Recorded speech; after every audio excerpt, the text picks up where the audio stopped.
Amén y amén. Así que vaya a su Biblia bien rápido. Empezamos esta serie del Salmo 23 y quiero entrar de una vez de lleno. Este es uno de los salmos más conocidos, ¿verdad? Yo creo que este es un salmo que todos en algún momento hemos escuchado, así que le invito a que leamos la palabra de Dios. Leo en la versión, esta es una versión que se llama versión contemporánea, así que si usted la suena un poquito diferente, pero es lo mismo. Dice: el Señor es mi pastor, nada me falta, en campos de verdes pastos me hace descansar. Me lleva a arroyos de aguas tranquilas, me infunde nuevas fuerzas y me guía por el camino correcto para hacer honor a su nombre. Aunque deba yo pasar por el valle más sombrío, no temo sufrir daño alguno, porque tú estás conmigo. Con tu vara de pastor me infundes nuevo aliento. Versículo 5: me preparas un banquete a la vista de mis adversarios. Derramas perfume sobre mi cabeza y me colmas de bendiciones. Y el último versículo dice: sé que tu bondad y tu misericordia me acompañarán todos los días de mi vida, y que en tu casa, oh Señor, viviré largos días. Amén. Hoy quiero enfocarme en el verso 1 y el versículo 2 y ir desgranando todas las verdades que creo yo Dios quiere hablar a nuestras vidas a través de este salmo tan conocido. Decirles, obviamente, tal vez para los que no sepan, este es un salmo que escribió David, el rey David, que habla la palabra de Dios. Este Salmo 23 es uno de los pasajes más amados y más conocidos de la Biblia. Y en la tarea pastoral, hermanos, de uno, cuando uno, para ser franco, no me ha tocado ir a muchos sepelios en modo pastor, ¿verdad? Pero cuando uno está y visita a alguien que está enfermo, de repente alguien que está en su lecho de muerte, pues uno comparte este salmo, y es algo que a veces la gente pide, incluso, ¿verdad? Sea una persona sea creyente o no sea creyente, este es un pasaje que muchas personas conocen. Incluso cuando usted ve una serie de televisión o ve una película, en el sepelio normalmente este es uno de los salmos que el pastor o el cura dice en el funeral, y vamos a escucharlo. Si será entonces que este salmo solamente es útil para el momento de nuestra muerte, Evidentemente la experiencia, hermanos, del salmista es encontrar en el Señor aquel pastor que le acompaña a lo largo de toda la vida, desde antes de la cuna y hasta después de que partamos de este mundo. Y esto es lo que quiero compartir con ustedes. Hoy comenzamos esta serie de mensajes sobre el Salmo 23, que el deseo de mi corazón para cada uno de nosotros es que nos ayude a reflexionar sobre la seguridad que cada uno de nosotros como creyente debe tener y debe encontrar en la persona del Señor Jesús. Él es nuestro pastor. Y lo primero que quiero decir, ¿verdad? El salmista empieza diciendo: el Señor es mi pastor, nada me falta. Y me llama la atención porque el oficio pastoral estaba muy arraigado al corazón de David, porque David era un pastor de ovejas. Recuerdan, el año pasado hablamos de los yo soy de Dios y hablamos que él dijo: yo soy el buen pastor. Bueno, más adelante vamos a retomar eso, pero David entendía claramente el oficio del pastor, entendía claramente cuál era la tarea del pastor, de cuidar a las ovejas, de mantener seguras a las ovejas. Y él dice: el Señor es mi pastor. Cuando uno ve la historia de David, hermanos, el salmista se da cuenta de ciertos detalles, ciertas cosas que pasaron en la vida de David, que dejan entrever que la relación y la revelación que David tenía de Dios era diferente. Porque cuando, por ejemplo, cuando el profeta Samuel, Dios desecha al rey Saúl, el primer rey de Israel, y Dios llama y le dice a Samuel: hey, levántese y vaya, unja a otro nuevo que yo tengo, que es conforme a mi corazón. Escuchen esto: Dios entonces manda al profeta Samuel, y lo que pasa ahí, ¿todo está bien allá atrás? Sí. Lo que sucede es que el profeta Samuel va, y cuando ya va a la casa de Isaí, el papá del rey David, le dice: mándeme a traer a todos sus hijos. Y todos llegan menos uno, que era el joven David.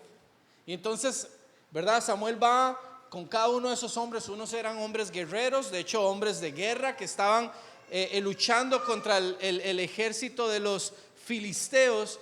Y entonces Samuel dice: claro, este tiene que ser, este hombre es, ¿verdad? Y Dios le dice: no mires lo que está delante de tus ojos, porque yo no miro lo que está, el hombre mira lo que está delante de tus ojos, pero yo miro el corazón. Y así fue Samuel, uno por uno, y se le acabaron a Isaí los hijos, y Samuel le dice: no, debes tener más hijos. Y le dice: sí, yo tengo un carajillo, pero anda ahí cuidando las ovejas.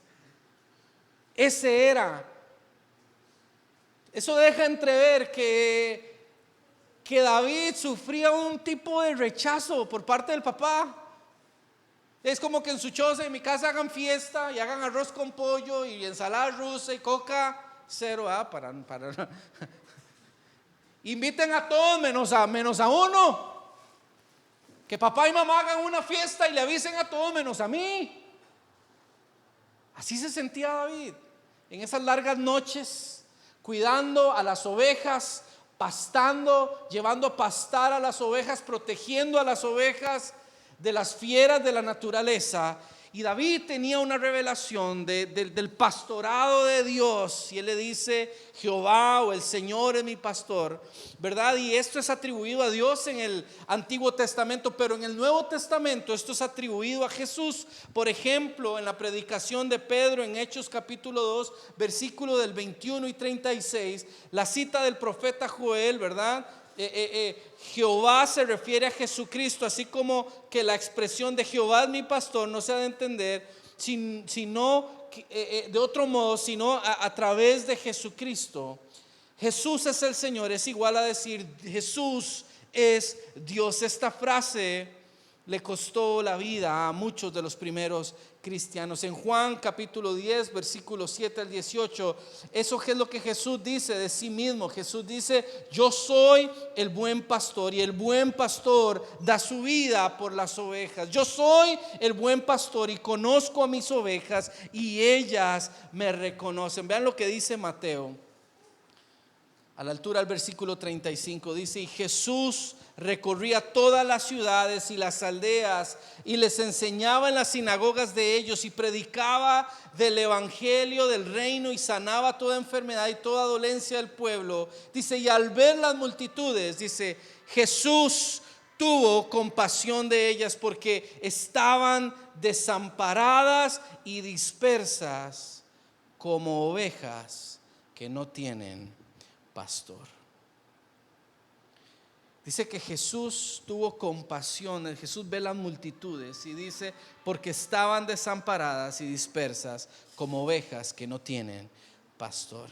El autor de Hebreos, por ejemplo, dice que el Dios de paz, que resucitó de los muertos a nuestro Señor Jesucristo, el gran pastor de las ovejas, por la sangre del pacto eterno, los capacite para toda buena obra, para que hagan su voluntad y hagan ustedes lo que a Él le agrada, por medio de Jesucristo. Al sea la gloria por los siglos de los siglos. Amén. Hebreos capítulo 13, versículo del 20 al 21. Otro ejemplo, el apóstol Pedro dice en la epístola de 1 de Pedro 2:25: porque ustedes eran como ovejas descarriadas, pero ahora se han vuelto al pastor que cuida sus vidas. Así dice Pedro también en el capítulo 5, versículo 4: así, cuando se manifieste el príncipe de los pastores, ustedes recibirán una corona incorruptible de gloria. Hermanos, Jesús es el buen pastor, y David entendía esto. David entendía que Dios era su pastor y que en él nada le iba a faltar. Si usted cambia el nombre ahí y usted pone, ¿verdad? Por ejemplo, Warner es mi pastor, todo me faltará, porque yo no le puedo proveer a usted lo que solo Dios le puede proveer. Cuando usted y yo entendemos que somos ovejas del rebaño de Dios, tenemos que entender que estamos en el mejor rebaño y en el mejor lugar, y más allá, hermanos, del adjetivo posesivo, ¿verdad? Que el salmista usa, ¿verdad? El Señor es mi pastor. Más allá de que Él es mío, ¿sabe qué, hermano? Usted le pertenece a Él. Usted le pertenece a Él. Tu vida le pertenece a Dios. Cuando tú dices el Señor es mi pastor, no es solo que Él es mío, es que mi vida le pertenece a Él. Yo quiero preguntarte en esta tarde, ¿vos ya le rendiste tu vida a Jesús? ¿Perteneces al rebaño del buen pastor? Jesús es el buen pastor. Jesús es el Señor de todos, como Dios Padre de todos nosotros.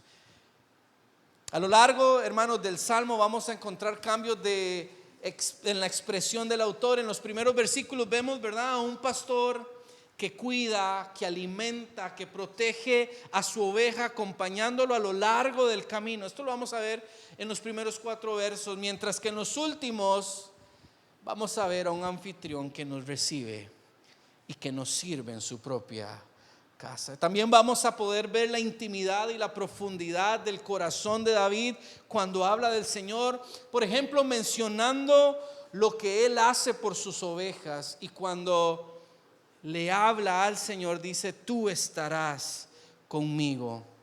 Todo el Salmo, hermanos, el Salmo 23 es una declaración de fe y de un testimonio de la fidelidad de Dios. Y yo quiero invitarte a que hagas este Salmo tuyo, que lo abraces, no como un salmo repetitivo que tengo que memorizarme, no, como una verdad del Evangelio para nuestra vida.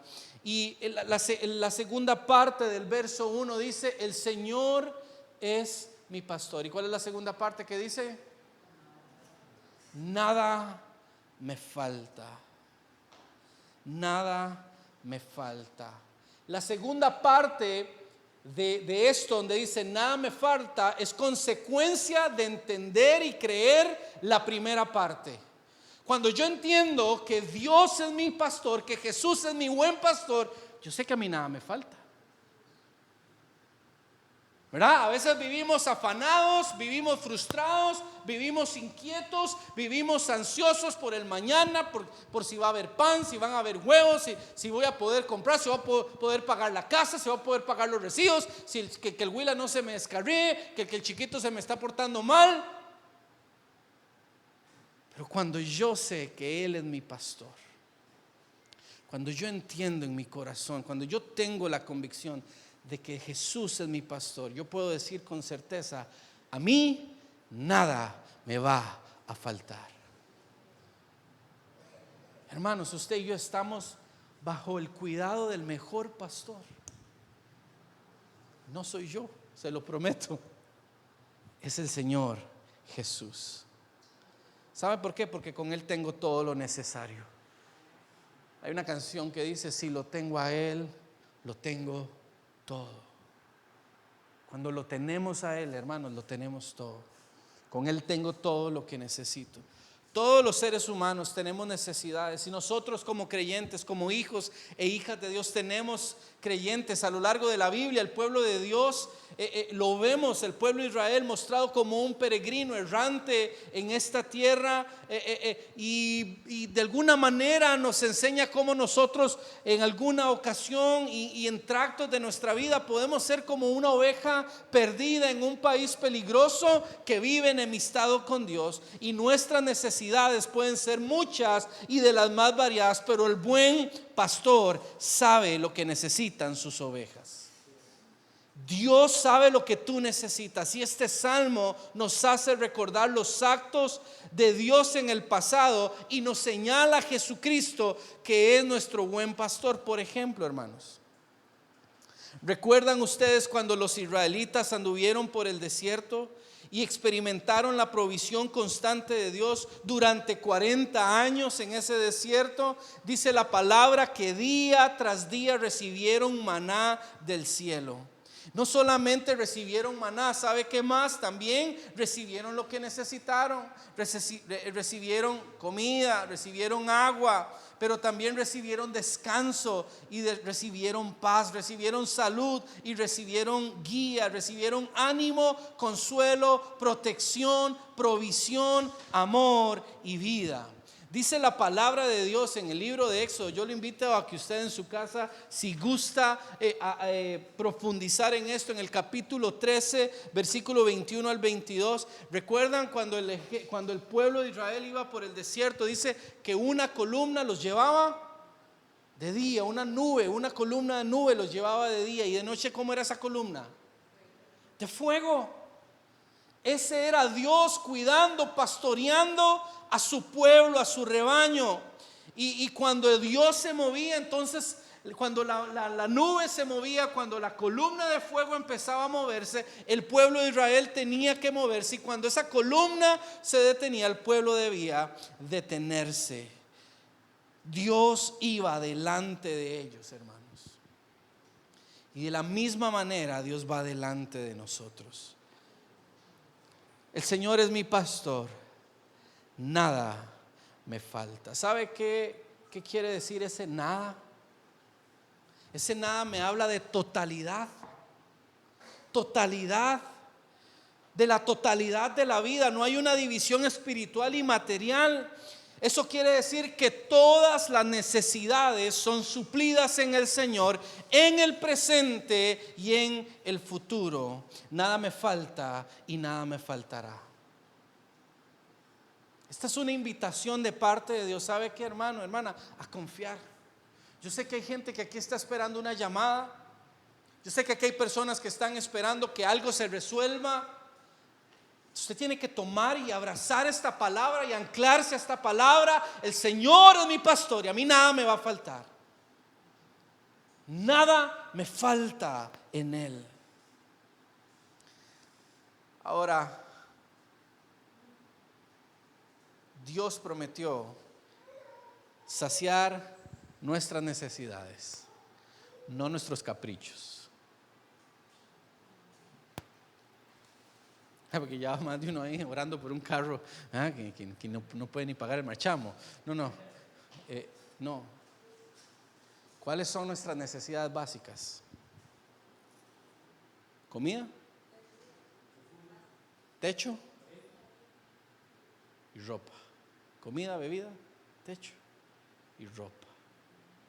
Se lo dije hace algunos mensajes atrás. Si usted tiene eso, dese por servido, dese por servida, de que la mano de Dios a usted no le ha faltado. Él es tu pastor y nada te faltará. El problema, hermanos, es que confundimos lo que quiero con lo que necesito. Hay muchas cosas que yo quiero, pero no las necesito. Hay muchas cosas que yo quiero, pero Dios sabe que si me las da me voy a echar a perder. ¿Cuántas cosas de las que usted quiere, tal vez Dios no lo ha hecho porque sabe que te va a hacer daño? Yo lo llevo al ámbito de paterno. Nosotros como padres, si nosotros a Santiago le diéramos todo lo que él ve en la ventana y quiere, yo echo a perder a ese huila. ¿O no, papás? ¿Cuánto más nuestro Padre Celestial? Él es nuestro pastor y Él sabe que es lo mejor para nosotros. ¿Cuántas cosas queremos o deseamos pero no son una necesidad? Nada nos va a faltar, pero en medio de esto, ¿sabe, hermano? Que también necesitamos aprender a vivir en el contentamiento, a dar gracias por lo que tenemos hoy y a reconocer nuestra satisfacción con Dios y con lo que Él nos ha, ¿verdad? Se los he dicho antes. ¿Cuántas veces uno está? No, hombre, cochinada de mesa más fea, ¿verdad? Cochinada de sillas, tele más feo. Dele gracias a Dios. Hay gente que no tiene tele, hay gente que no tiene mesa ni sillas donde sentarse. Cochinada de carro. Usted de ese pequeño porcentaje que a nivel mundial tiene un carro. Y si es bici, dele gracias a Dios por la bici. Y si es moto, dele gracias a Dios por la moto. Y si son piernas, dele gracias a Dios porque puede salir a caminar y agarrar el bus. Pero vivamos en contentamiento, hermanos. Amén. Pero tenemos que tener la seguridad, hermanos, de que todas nuestras necesidades son suplidas. Vea lo que dice la carta a Filipenses capítulo 4, 19. Así que mi Dios suplirá todo lo que les falte, conforme a sus riquezas en gloria en Cristo Jesús. Pero ¿sabe usted cuál es una de nuestras primeras necesidades, o nuestra primera necesidad? Es el descanso. Nosotros tenemos que aprender a descansar en Dios. Cuando uno sabe que tiene un pastor y que nada le va a faltar, por ende usted va a descansar. Pero hay gente que no sabe descansar. El descanso, hermanos y hermanas, es mucho más necesario e importante de lo que usted y yo podamos imaginar, ¿verdad? Y aquí, ¿verdad? Todos, sí, claro, el descanso es importantísimo y todos salimos aquí de acuerdo, pero no lo hacemos, no descansamos, no reposamos. El Señor quiere hacernos descansar. Ahora, ¿por qué es importante? ¿Por qué es necesario el descanso? Número uno, porque Dios descansó. Cuando uno se va a Génesis y ve la creación que hizo Dios en el séptimo día. Ahora, ¿por qué descanso? ¿Porque Dios se cansa? No. ¿Por qué? Porque quería modelarnos que es necesario para nosotros descansar. Cada uno de nosotros necesitamos descansar. ¿Saben? Número dos, Dios nos modeló a través de su obra el descanso. Número dos, porque el pecador, ¿cuántos pecadores hay aquí? Todos nosotros necesitamos descanso para nuestra alma. Vea, si hay algo que a usted y a mí nos fatiga, es el pecado. ¿Cómo nos fatiga a usted y a mí el pecado? ¿Y sabe dónde encontramos descanso? En la cruz del Calvario. En la cruz del Calvario encontramos el descanso para nuestras almas. Jesús nos dice: vengan a mí todos los que están cargados y cansados. ¿Y qué voy a hacer? Yo los haré descansar. Él es el que hace posible el descanso en nosotros. Necesidades básicas como el pan y como el agua se encuentran cuando aprendemos a descansar en el Señor. En delicados pastos, ¿verdad? En medio del desierto, donde abundan las piedras, el polvo y un sol abrasador, el Señor sabe dónde encontrar los mejores pastos y ahí nos lleva. Y dice: en aguas de reposo. Las aguas de reposo no son aguas, esas no son aguas tranquilas porque están estancadas, sino que han sido tranquilizadas y calmadas por nuestro Señor Jesús. En campos verdes, verdes pastos, el Señor nos hace a nosotros descansar. ¿Cuántos necesitan aquí descansar? ¿Cuántos necesitan aquí reposar? Vea, a ver, bueno, ahora le voy a decir una cosa: descansar. Hay gente que está diciendo: yo necesito descansar, y para descansar necesito irme a un todo incluido una semana y media, y que nadie me moleste, y que nadie me friegue la vida, y que esos carajillos alguien los agarre y ve a ver qué hace. Es un descanso del alma y espiritual.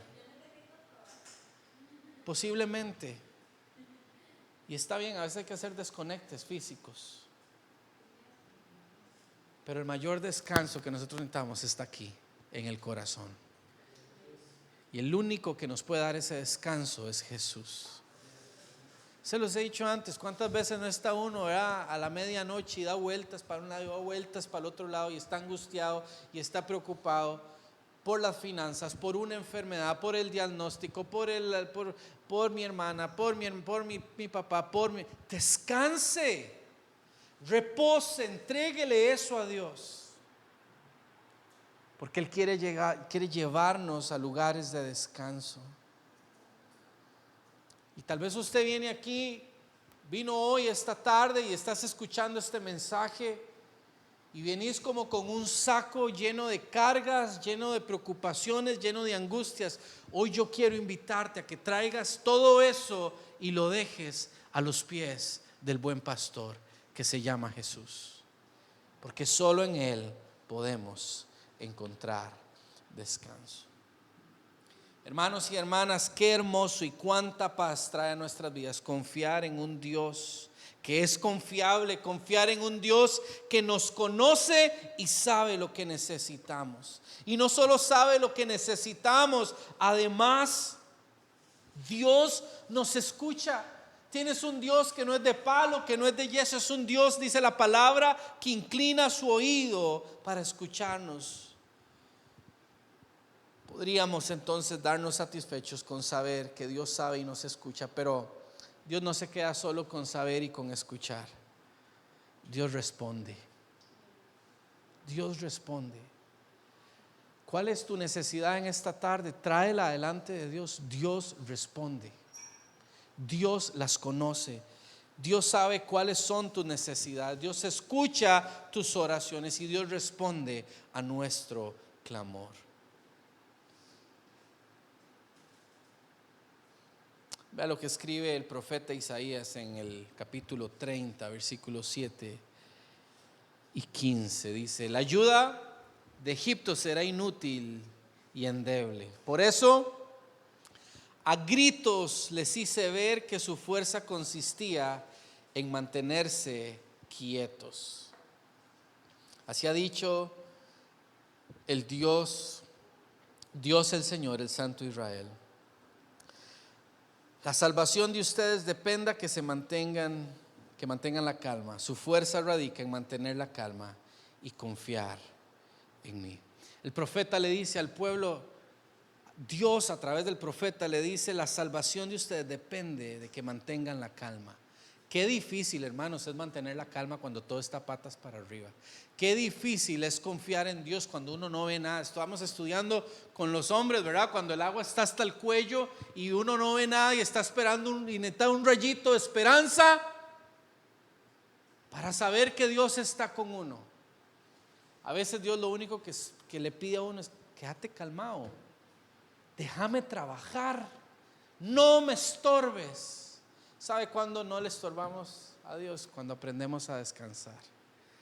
A veces lo mejor que usted y yo podemos hacer es descansar, es reposar en Dios. ¿Recuerdan? Y cierro con esto. Cuando Jesús fue a visitar a sus amigos, a Lázaro, a Marta y a María, Jesús le gustaba pasar por ahí mucho. Y seguramente Marta, cuando ve que Jesús viene con ese reguero de carambas, ¿verdad? Los discípulos, Marta se va a la cocina y saca 7 baguettes, ¿verdad? Saca la mortadela, saca el queso blanco y empieza a correr y la sala está hecha un despelote y empieza a ordenar y empieza a barrer y empieza a hacer un fresco de limón. Y entran los discípulos y entra Jesús. Entonces Lázaro seguramente lo recibe y su hermanita María, en vez de ponerse de solidaria con ella, ordenar la casa, a ver si el baño está limpio, si jalaron la cadena, ¿verdad? A ver si todo está en orden. María va, dice la palabra, se sienta a los pies de Jesús a escuchar a Jesús hablar. Y María está aquí, ¿verdad? Y pasando el palo piso y calentando los frijoles y haciendo el fresco y corriendo de un lado para el otro. Y en un momento yo pienso que Marta entra en un estado de estrés.